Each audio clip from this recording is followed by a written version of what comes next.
Starting with news from Hong Kong, Hong Kong's prominent pro-democracy leader Joshua Wong has been detained after pleading guilty to protest-related charges. Wong has been indicted for organising and taking part in an unauthorised assembly near the police headquarters in last year's anti-government protests. He will serve a maximum 5-year jail term if convicted. Wong also faces charges of participating in an unauthorised assembly on June 4th, 2020 over a vigil to mark the crackdown on protesters in and around Beijing's Tiananmen Square in 1989. Wong's longtime fellow activists Agnes Chow and Evan Lam also pleaded guilty to charges related to the same 2019 protest that Wong had attended as well. Earlier, Wong had said that prison bars will not stop his activism. Perhaps the authorities wish me to stay in prison, but I'm persuaded that neither prison bars, nor election bans, nor any other arbitrary power will stop us from activism. What we are doing now is to explain the value of freedom to the world through our compassion to whom we love, so much that we are willing to sacrifice the freedom of our own. I'm prepared for the thin chance of walking free. This case would draw the world's attention to the arbitrary power of the criminal justice system, whose impartiality is manipulated by Beijing crackdown and the systematic violence in greater detail. And for more on this, we are being joined by Richard Kimber from Hong Kong. Richard, thank you for joining us. Joshua Wong has been detained after pleading guilty, as you of course know. What can you tell us about this, and also what do you think of its implications of him being detained, of course?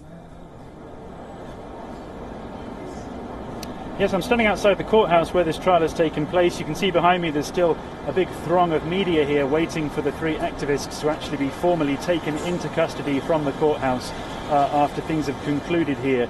All 3 have pleaded guilty to the charges, as you mentioned there. The implications are that if, particularly in the case of Joshua Wong, he ends up being imprisoned again for these charges, that really the pro-democracy movement again loses a very key figurehead, and particularly one who's renowned now in the international community as one of the faces of this movement. And so it will really be a blow to the momentum that this movement has managed to continue despite the implementation of the national security law, especially bearing in mind that now all pro-democracy lawmakers in the city have formally resigned over their own protest, 4 of their members being ordered to be disqualified from Beijing. So really, without pro-democracy lawmakers in the legislature and without figureheads such as Joshua Wong, it really will be more difficult for the pro-democracy movement to keep up the momentum.